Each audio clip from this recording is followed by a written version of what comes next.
they tell me of a king in his beauty there, and they tell me that bright eyes shall behold, where he sits on his throne that is whiter than the snow, in the city that is made of gold.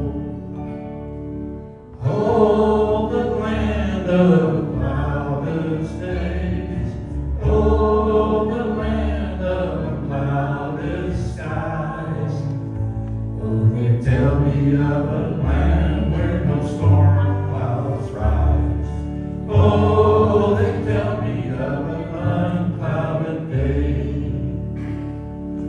Oh, the land of cloudless days.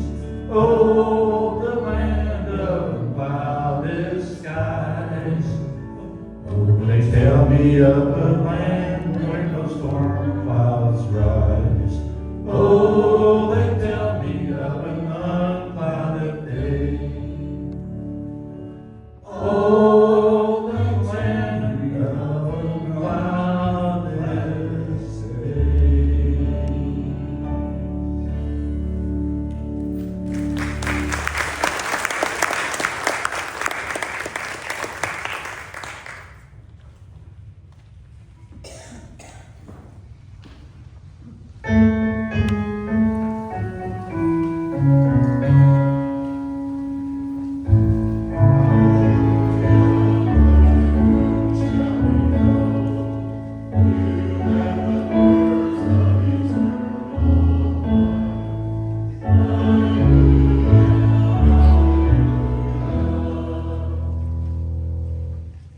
The Holy Gospel is written in the 13th chapter of St. John, beginning at the 31st verse.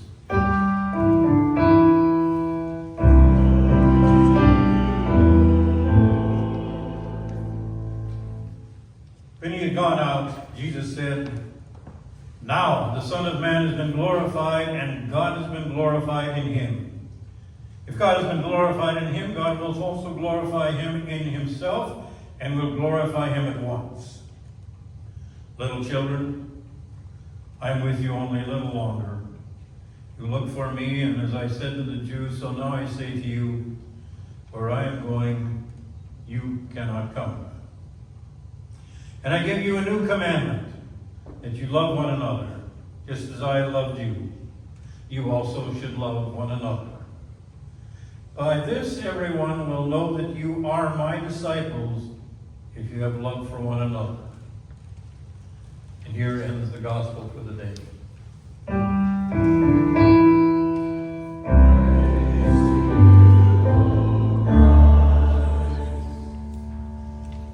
Please be seated. If you're paying close attention to the gospel text this morning, I can probably hear you just saying to yourself, "Oh no, not another sermon about love. We just had that 2 weeks ago. You covered that."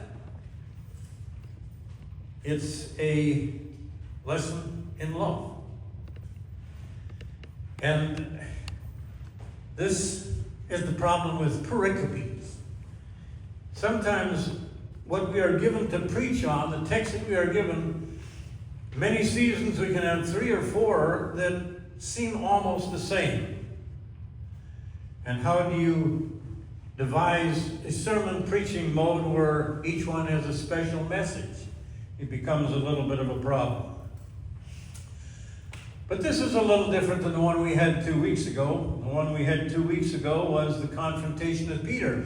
Jesus was actually trying to expose Peter for his moments of really not revealing very much confidence in his ministry. He wanted really to know individually if Peter really loved him. The lesson today is more of an object lesson for all the apostles, all 12. And it comes between the washing of the disciples' feet and the Lord's Supper and that confrontation with Peter and telling him that he would deny him 3 times before the rooster crowed.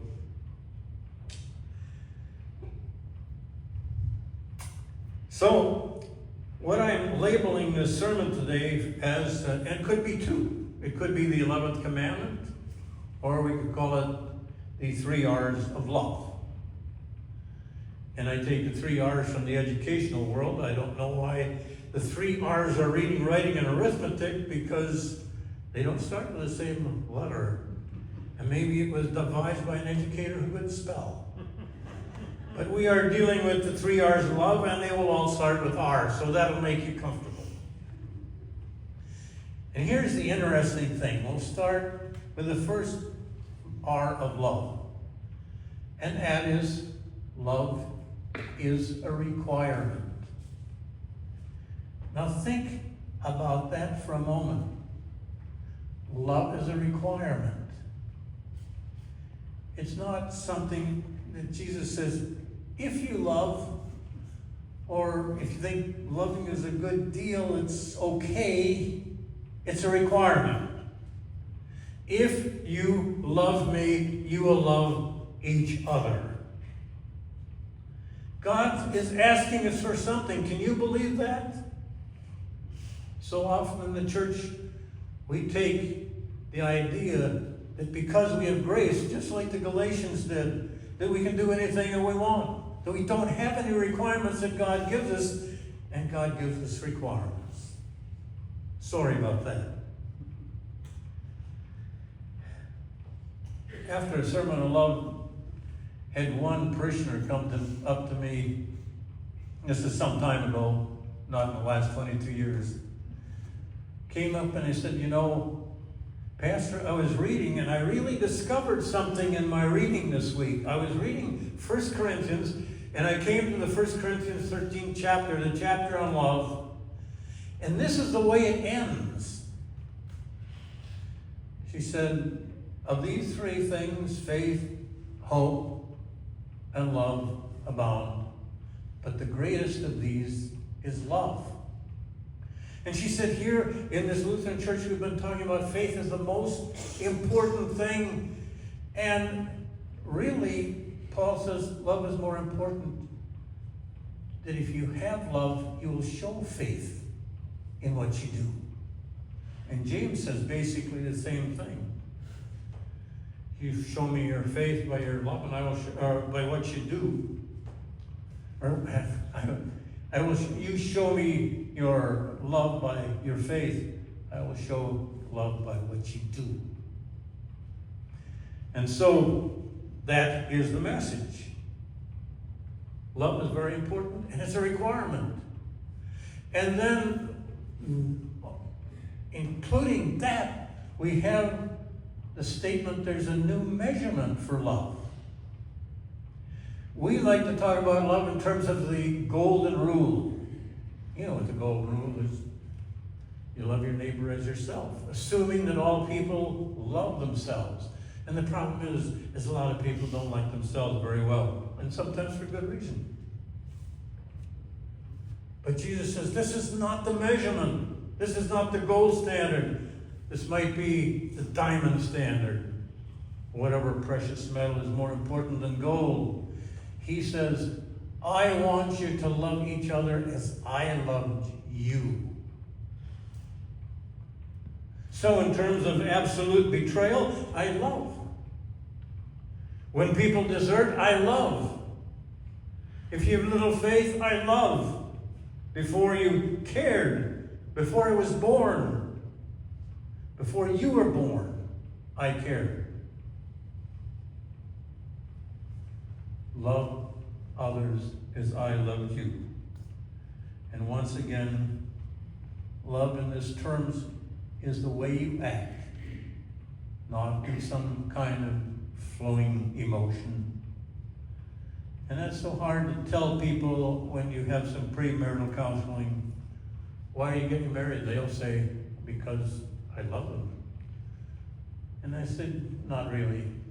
Love comes after years of being together and cleaning up after each other and getting over arguments and learning to love the other and work for the other person when they're not so lovable. Love takes time. Love takes work, but it is required. In the Good Samaritan, Jesus pointed out, who is your neighbor? The disciple said, the one who helped the person who was hurt. And Jesus says, by this you will know that you are my disciples. So we can't say we're saved just by faith. Faith is shown and radiated in what you do. Bonhoeffer called it cheap grace. A songwriter, I think her name was Melanie, in 1971, recorded a song called the Nickel Song. And this woman was thinking about what was going wrong in the world. And she said, the thing that is wrong is everybody's just putting in a nickel and they want a dollar song. I think this is sometimes a problem that we have in the church. We're only putting in a nickel and we don't want a dollar song. First thing about love is required. The second thing about love is that it's risky. Love is risky. It causes problems. It causes commitment that demand a lot of you. It means looking out after somebody else rather than yourself. But you know, every relationship ends. Every relationship ends. Either by death, or by mutual agreement, or by intolerance to each other. But the relationship will end sometime. And it's awful hard to love because it takes a risk and it causes us difficulty.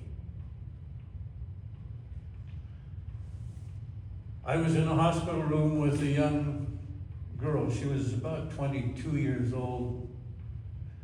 Her fiance was there with cancer and he was dying. And after he died, I said, is there anything I can do for you? And she said, yes, tell me and remind me never to fall in love again.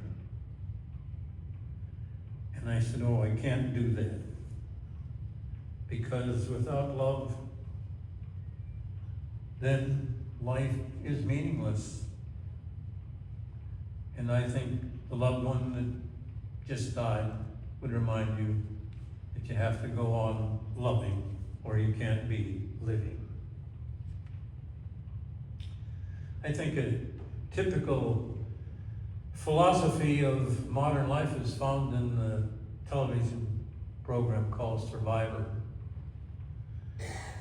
And I don't know a lot about it. I've only watched it twice and I don't have all the details, but it seems to me that you survive.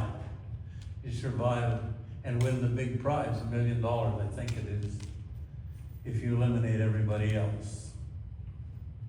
That's the opposite. That's the opposite of what Jesus was talking about in today's text. Love is a requirement, love is risky, and finally, love is rewarding. It really is. Love is rewarding. One of the happiest people I ever met were people that lived in our little hometown. Last house before you departed out of town. What this woman did was take in foster children. Usually adult, or not adult, but teenage foster children. And once she took on a baby that was a foster child that was given up just after it was born. She always seemed so happy because she was always giving.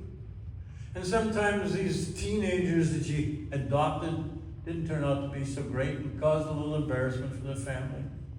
But she always took it in stride. Well, she said, you got to expect that. And these people weren't treated too well, these youngsters, and they really don't think I'm their mother. And oh, she always talked about how they would come around, and they always did, seemingly. And when Mother's Day came, after I'd known her for some time, she always came with all kinds of things she'd gotten on Mother's Day. And I remember her talking to one of the people that she'd adopted very early in life. And the person that she was talking to, this little child, said, I can't be very good because my mother just threw me away. And instead of saying something derogatory about her mother, she said, you got to really thank your mother because you're really one of the lucky ones. Because you've got two people that loved you. Your mother was alone when you were born, and she didn't have the resources to take care of you. And she gave up the hardest thing a mother can do, and that's to give her child up for adoption. But she did that so that you will be okay.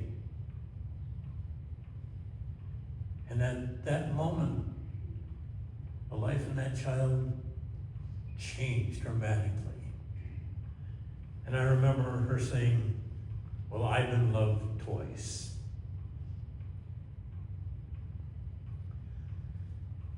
How do you want to be remembered?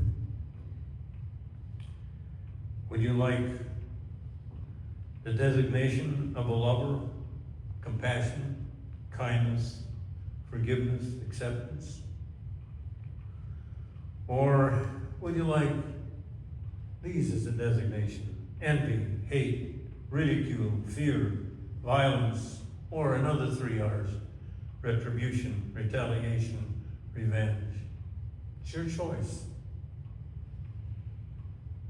But Jesus says in this passage that if you love him, you will love like him. And that's the measurement.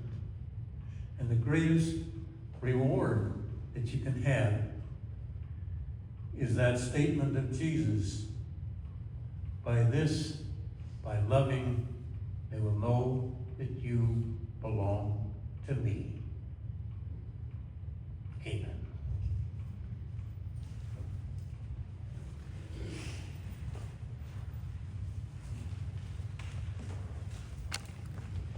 Sermon hymn, Love Divine, Love Excelling, 631.